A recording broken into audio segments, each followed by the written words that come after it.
All right, so this is going to be kind of like part two almost of this truck tour.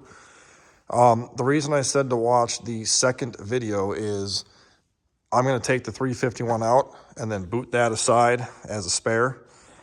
I got a 24 valve Cummins, 5.9 24 valve that's going to be going in that truck. Got this thing from my boss at work. I work for a school bus company again. And the people who own this company are the nicest people you will ever meet in your life. These are the only business owners I've ever met that will sit down with you and talk to you and just, they're super nice people. And they were really nice. This was an engine sitting upstairs in the loft that they were no longer going to use. And I asked the owner if I could have it. He said, yeah, get it out of here. So I got this and needs some work. Unfortunately, it is a 53 block. And if you don't know what that means, there's a 53 on the driver's side here. And that's where it's cast, right here. Okay, that means it's cast in Brazil. And that means that these blocks will eventually crack on the passenger side of the block. And you'll start to leak coolant and the block is junk. It's only got 113,000 miles on this engine out of a Bluebird All-American flat nose school bus. But for free, I don't care. I'm going to put this in there. It's going to cost about $3,000, give or take, for the swap kit, the wiring, all the stuff I'll need to buy to put in that truck.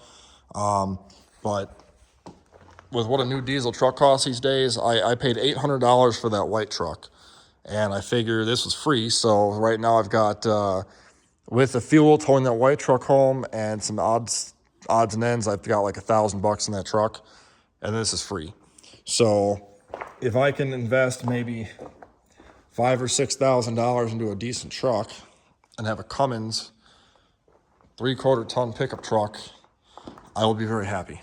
Got the ECM with it too.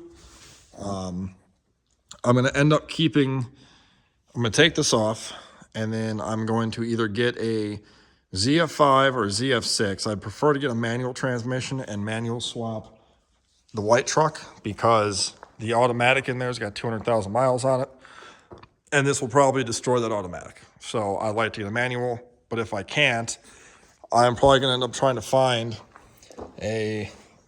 something better than what that E4OD is. We'll go from there. When the time comes, we'll see. But I'm going to keep the school bus belt drive system on here because it's just easier. I figure I'll buy a new alternator for a school bus.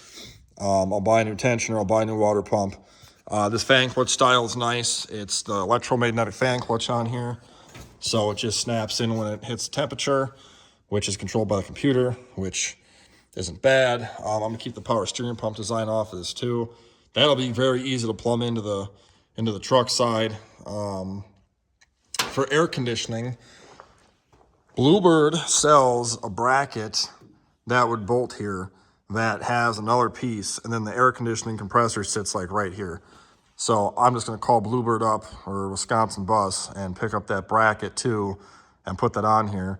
And then I can just get a school bus AC compressor on here, and I can just custom make my own air conditioning lines to go to the truck, and then I'll have air conditioning. It already comes with the 90 degree, or no, I'm sorry, not 90 degree, but the straight up and down coolant outlet, which is nice for thermostat housing. So I can buy the upper hose from either D-Stroked or from Cummins. Was it Cummins Swap Specialist or something like that, or Cummins Conversion Specialist, something like that. I forget what the hell it's called, but that's the plan for that. And it's gonna go into the white truck, which if you haven't seen what the white truck is, I'll show you guys quick, but watch the video link down below to see this truck. This had a blown 351 Windsor in it. Head gasket number 5 was bad. If you haven't watched the 2 videos on this yet, here it is again. That gasket had blown on cylinder 5. As soon as you pour coolant in the radiator, it goes right to the exhaust. This engine had 200,000 miles on it. It should get a rebuild. Bolts snapped off in it everywhere. I really just don't feel like fixing it, to be honest. It is a pretty decent truck for a swap. $800, has a whole new exhaust, which obviously I won't be able to reuse, but I can sell it. He gave me new pads and rotors for the front. It is a 2-wheel drive, which at some point maybe I'll convert it. I don't know. Automatic, which I want to be gone. It's a 355 open differential. That will become a 410 limited slip once the motor stuff is all done with. I would like to get a fender for this side. Big rot hole there. I know it crinkled.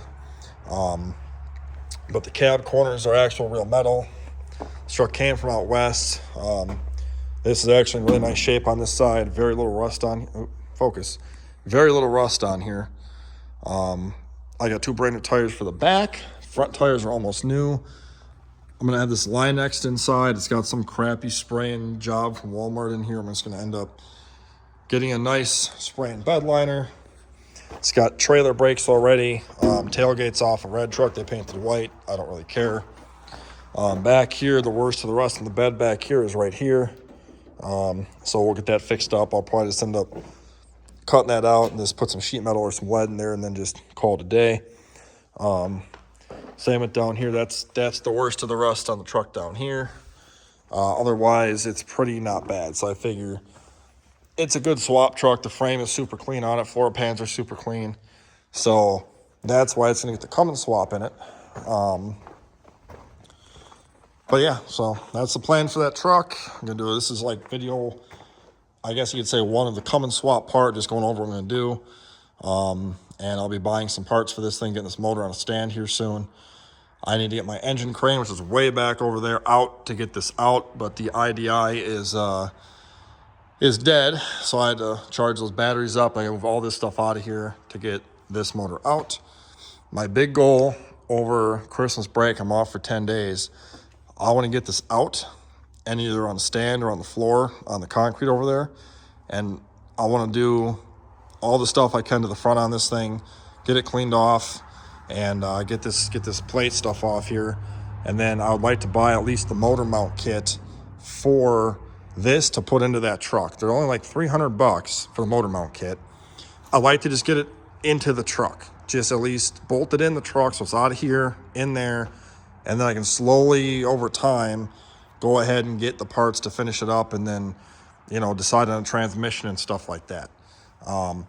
That's my advice. If you want to do a swap like this is going to be a step-by-step too. It's not just going to be me putting it in there, making a video, oh, it's in. I want to actually make a video, you know, getting the old engine out.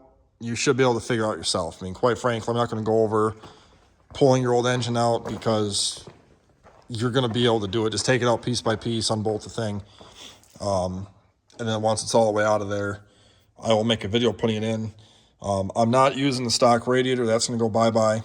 I'm taking all this crap out. Basically, this whole engine bay is going to be stripped down, except for the HVAC box and then the brake booster master cylinder assembly.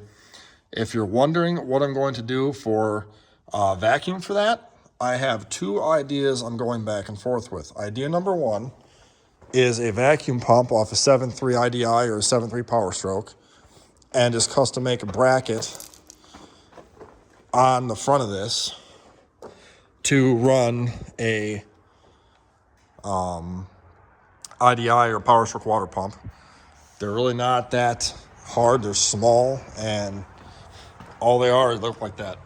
Just a smooth little pulley. Now, the Power Stroke one is the same rib as that. I think it's an 8 rib or something like that, or a 10. But I can easily find a way to mount that on here. It's really not that hard to put that on here. Or I will just buy an electric vacuum pump that like Chevy trucks have for Duramax trucks, and just put that in there and just have an electric vacuum pump. But like I say, as I get this going, I'll make step-by-step video on how to put it in there, because I haven't seen any good step-by-steps. I've only seen guys that get it done and they say, oh, it's Cummins swapped, it's done, and, you know, first startup and stuff, which is cool, but, you know, I kind of want to make a video or a series on this on how to actually swap it in there. And, you know, but like I said, I'm going to put this, it's got the motor mount from the school bus in it yet, so I'm going to put this down and get all the front accessories and stuff replaced. And then I'm going to go out and buy, I was going to pull the head off it.